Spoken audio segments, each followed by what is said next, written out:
तो दोस्तों हम पढ़ रहे थे विधवा पुनर्विवाह अधिनियम। ये कब लाया गया?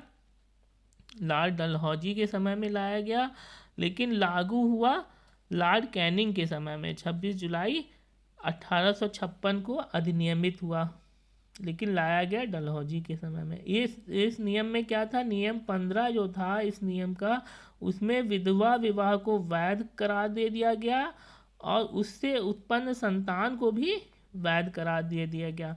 मतलब अंग्रेज पहले क्या थे, मानते नहीं थे कि जो है विधवा का विवाह हुआ है तो जो है उनसे जो संतान हुई वो उत्तराधिकारी के लिए योग्य नहीं है।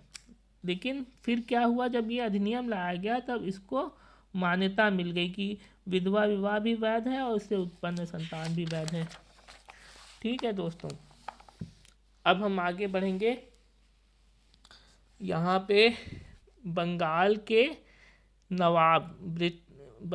नवाब और ब्रिटिश ईस्ट इंडिया कंपनी के बारे में पढ़ेंगे। बंगाल के नवाब जो थे, कुछ इम्पोर्टेंट नवाब दिए गए हैं इसमें, वही हम पढ़ेंगे। ऐसे तो बहुत नवाब हुए हैं दोस्तों, लेकिन जो इम्पोर्टेंट है वो हम पढ़ेंगे केवल। इसमें पहले थे मुर्शीद कुली खान। मुर्शीद कुली खान जो थे वो मुगल सम्राट द्वारा स्वतंत्र रूप से बंगाल में नियुक्त हुए थे।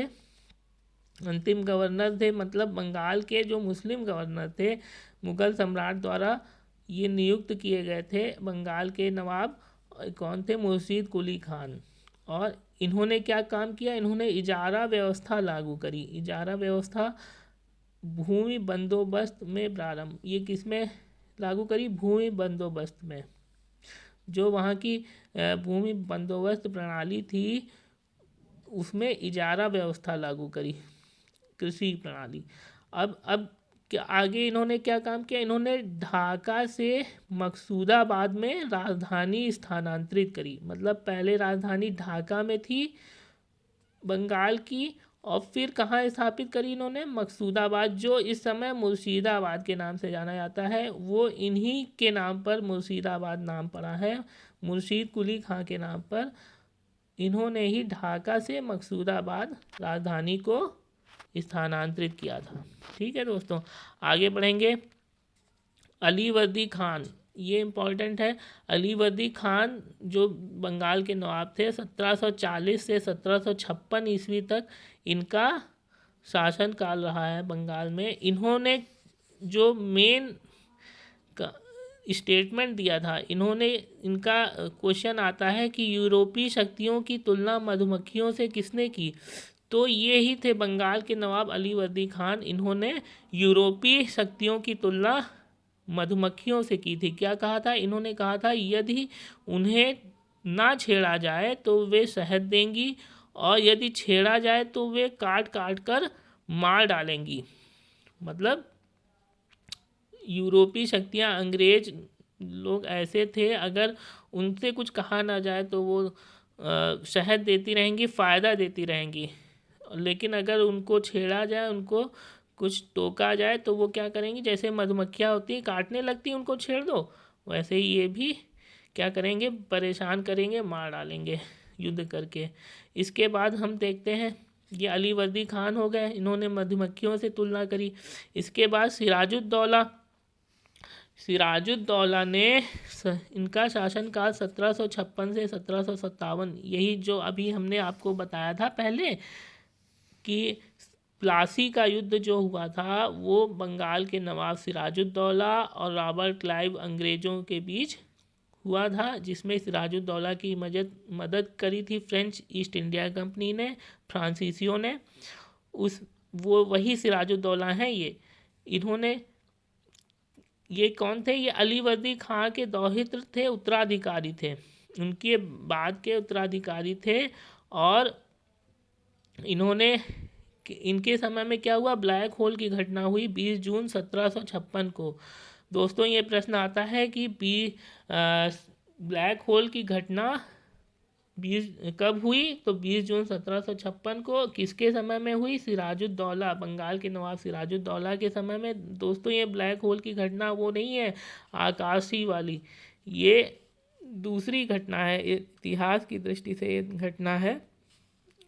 ये वो आकाश में जो सूर्य में ब्लैक होल होता है वो वाली घटना नहीं है, तो कंफ्यूज मत होइएगा। प्लासी के युद्ध में रॉबर्ट क्लाइव से परास्त हो गई है। ठीक है, मैंने बताया था ना आपको कि 23 जून 1757 को, याद रखिएगा दोस्तों, 23 जून 1757 को प्लासी के मैदान में जो युद्ध हुआ था। ये दोस्तों प्लासी कहाँ है? ये बंगाल में नदिया ज़िले में पड़ता है, जो इसमें इस समय इसका नाम पलासी है। प्लासी नदिया बंगाल का ज़िला है। वहाँ पे भागीरथी नदी के पास एक स्थान पड़ता है पलासी। अब नाम है पलासी, पहले था प्लासी। तो 23 जून 1757 को ये युद्ध हुआ था। बहुत इम्पोर्टेंट युद्ध है। रॉबर्ट क्लाइव अंग्रेज अधिकारी और बंगाल के नवाब सिराजुद्दौला के बीच युद्ध हुआ था, जिसमें अंग्रेज जीत गए थे और सिराजुद्दौला हार गए थे। सिराजुद्दौला की मदद करी थी फ्रांसीसियों ने, लेकिन ये हार गए थे। मीर कासिम अगला बंगाल का जो इम्पोर्टेंट नवाब है, मीर कासिम है। मीर कासिम का नाम आपने सुना होगा दोस्तों। ये इम्पोर्टेंट माना जाता है। अली वर्दी खां के उत्तराधिकारी नवाबों में ये सबसे योग्य माना जाता है मीर कासिम। इसका शासनकाल 1760 से 1763 ईस्वी। और ये इसने क्या किया, ये पहले था पूर्णिया और रंगपुर का फौजदार था। ये पूर्णिया और रंगपुर स्थान है, वहाँ का फौजदार इसको नियुक्त किया गया था पूरब में। उसके बाद इसको बंगाल का नवाब बना दिया। ठीक है, अली वर्दी खां के उत्तराधिकारी के तौर पर। इसकी राजधानी इसने कहाँ से की? इसने मुर्शिदाबाद से मुंगेर स्थानांतरित की दोस्तों जैसे ये आपने यहाँ पढ़ा था ना, मुर्शीद कुली खान ने कहाँ से की थी? ढाका से मुर्शिदाबाद स्थापित की थी, मकसूदाबाद। इसने मुर्शिदाबाद से मुंगेर स्थानांतरित करी। और इसने क्या किया? इसने सेना का गठन यूरोपीय पद्धति के आधार पर किया। अपनी सेना का गठन कैसे किया? जैसे यूरोपीय विदेशी लोग करते थे, वैसे इसने गठन किया। इसके बाद मुंगेर में इसने, जो इसकी राजधानी थी मुंगेर में, इसने क्या किया? तोपें और तोड़ेदार बंदूकें बनाने की व्यवस्था करी। तोपें और तोड़ेदार बंदूकें बनाने के कारखाने स्थापित किए वहाँ पे अपनी राजधानी मुंगेर में। अच्छा दोस्तों, ये याद रखिएगा, ये बहुत इम्पोर्टेंट है। बक्सर के युद्ध में अंग्रेज़ों से परास्त, मतलब 22 अक्टूबर 1764 को जो बहुत इम्पोर्टेंट युद्ध हुआ था बक्सर के मैदान में। 22 अक्टूबर 1700। दोस्तों डेट याद रखिएगा, क्योंकि आजकल वर्ष तो सब लोग जानते हैं, लेकिन डेट पूछी जाती है। 22 अक्टूबर 1764 को, ये देखिए यहाँ पे लिखा भी हुआ है। बक्सर का युद्ध 22 अक्टूबर 1764 को समाप्त।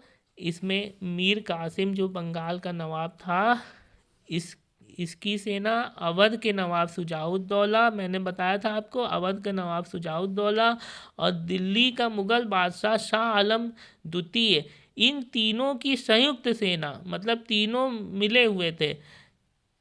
इन तीनों की सेनाएं का युद्ध हुआ किससे? अंग्रेज एक तरफ से, अंग्रेज़ों की सेना से। और अंग्रेजी सेना की कमान किसके हाथ में थी? उस समय बक्सर के युद्ध में अंग्रेजी सेना की कमान मेजर हेक्टर मुनरो के हाथ में थी। मेजर हेक्टर मुनरो, याद रखिएगा दोस्तों, ये भी पूछा जाता है कि जो है बक्सर के युद्ध में अंग्रेजी सेना का अधिकारी कौन था? Major Hector Munro. और ये कौन था? बंगाल का तत्कालीन नवाब उस समय बक्सर के युद्ध में कौन था? मीर जाफ़र को बना दिया गया, क्योंकि मीर कासिम हार गया था ना, तो इसके बाद बनाना था किसी को, तो मीर जाफ़र को बना दिया गया। ठीक है दोस्तों, और मीर क्यों बना दिया गया? क्योंकि मीर जाफ़र ने अंग्रेज़ों की मदद करी थी इसमें। मीर कासिम को हराने में मीर कासिम, अवध के नवाब शुजाउद्दौला, शाह आलम द्वितीय, मुगल बादशाह, इन तीनों को हराने में अंग्रेज़ों की मदद किसने करी? मीर जाफ़र ने। इसीलिए मीर जाफ़र को बंगाल का नवाब बना दिया इस युद्ध के बाद। ये तीनों हार गए थे ना। इसके बाद हम आगे बढ़ेंगे दोस्तों। यहाँ पर रॉबर्ट क्लाइव के बारे में बताया हुआ है। रॉबर्ट क्लाइव के बारे में देखिए, रॉबर्ट क्लाइव जो था वो बहुत इम्पोर्टेंट अंग्रेज अधिकारी था अंग्रेज़ों के लिए। देखिए, इसीलिए इसको भारतवर्ष में ब्रिटिश साम्राज्य का संस्थापक माना जाता है। भारतवर्ष में जो ब्रिटिश साम्राज्य स्थापित हुआ उसका सबसे महत्वपूर्ण रोल किसने किया? रॉबर्ट क्लाइव ने। प्लासी के युद्ध में सिराजुद्दौला को हराकर और इलाहाबाद की संधियां कराकर, देखिए इसने, देखिए आगे इसमें लिखा हुआ है, सिराजुद्दौला को हराया प्लासी के युद्ध में, जो 23 जून 1757 को हुआ था। याद रखिएगा, 23 जून 1757 को। इसके बाद इसने क्या किया? भारत में, इसीलिए इसको, ये बहुत बड़ा युद्ध था। इससे एकदम पैर जम गए थे, बहुत मजबूती से अंग्रेज भारत में स्थापित हो गए थे। भारत में ब्रिटिश प्रभुत्व की नींव रखने वाला इसी को माना जाता है, रॉबर्ट क्लाइव को। ये बंगाल का गवर्नर रहा, अंग्रेजी गवर्नर। बंगाल का अंग्रेजी गवर्नर कब तक रहा? ये 1757 से 1760 और फिर 1765 से 1767, 2 बार बना है ये। पहले 57 से 60, फिर 1765 से 1767। देखिए, इसके बाद मैंने बताया था ना आपको, जो बक्सर का युद्ध हुआ 22 अक्टूबर 1764 को, जिसमें अंग्रेजी शासन पूरी तरह से जम गया था, पूरा अंग्रेज़ों का प्रभुत्व स्थापित हो गया था। मेजर हेक्टर मुनरो इसमें कमान में थे, लेकिन इसके बाद जो संधियां करी वो रॉबर्ट क्लाइव ने इलाहाबाद की संधियां करी शाह आलम द्वितीय और शुजाउद्दौला से। मैंने बताया था आपको पहले, जो इलाहाबाद की प्रथम संधि हुई थी उसमें, एक बार मैं थोड़ा सा पेज पलट के आपको रिमाइंड करा देता हूँ। ये देखिए, जो इलाहाबाद की 2 संधियां हुई इस युद्ध के बाद, बक्सर के युद्ध के बाद, 22 अक्टूबर 1764 बक्सर के युद्ध के बाद, इसमें प्रथम संधि शाह आलम द्वितीय, मुगल बादशाह और अंग्रेज़ों के बीच 12 अगस्त 1765 को हुई, और द्वितीय संधि 16 अगस्त 1765 को अंग्रेज और अवध के नवाब सिराजुद्दौला के बीच हुई। इसी संधियों को किसने कराया था? रॉबर्ट क्लाइव ने। और पहली संधि में क्या हुआ? पहली संधि में ये देखिए, यहाँ पर है इलाहाबाद की दूसरी संधि, और पहली संधि 12 अगस्त 1765 को जो हुई थी, इसमें इसका फरमान ये जारी हुआ था कि कंपनी को बंगाल, बिहार तथा उड़ीसा की दीवानी स्थायी रूप से दे दी गई। स्थायी रूप से मतलब कि पूरी तरह से दे दी गई। जो शाह आलम द्वितीय, मुगल बादशाह शाह आलम द्वितीय और अंग्रेज़ों के बीच हुई पहली संधि, इलाहाबाद की पहली संधि 12 अगस्त 1765 को। कंपनी द्वारा सम्राट को 26 लाख रुपए पेंशन प्रतिवर्ष दिया जाने लगा।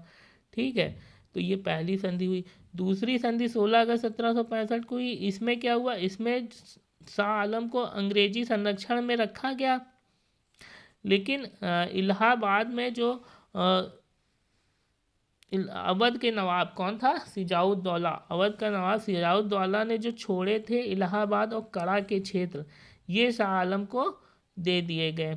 ठीक है, शाह आलम को दे दिए गए और इनको अंग्रेजी संरक्षण में इलाहाबाद में रख दिया गया।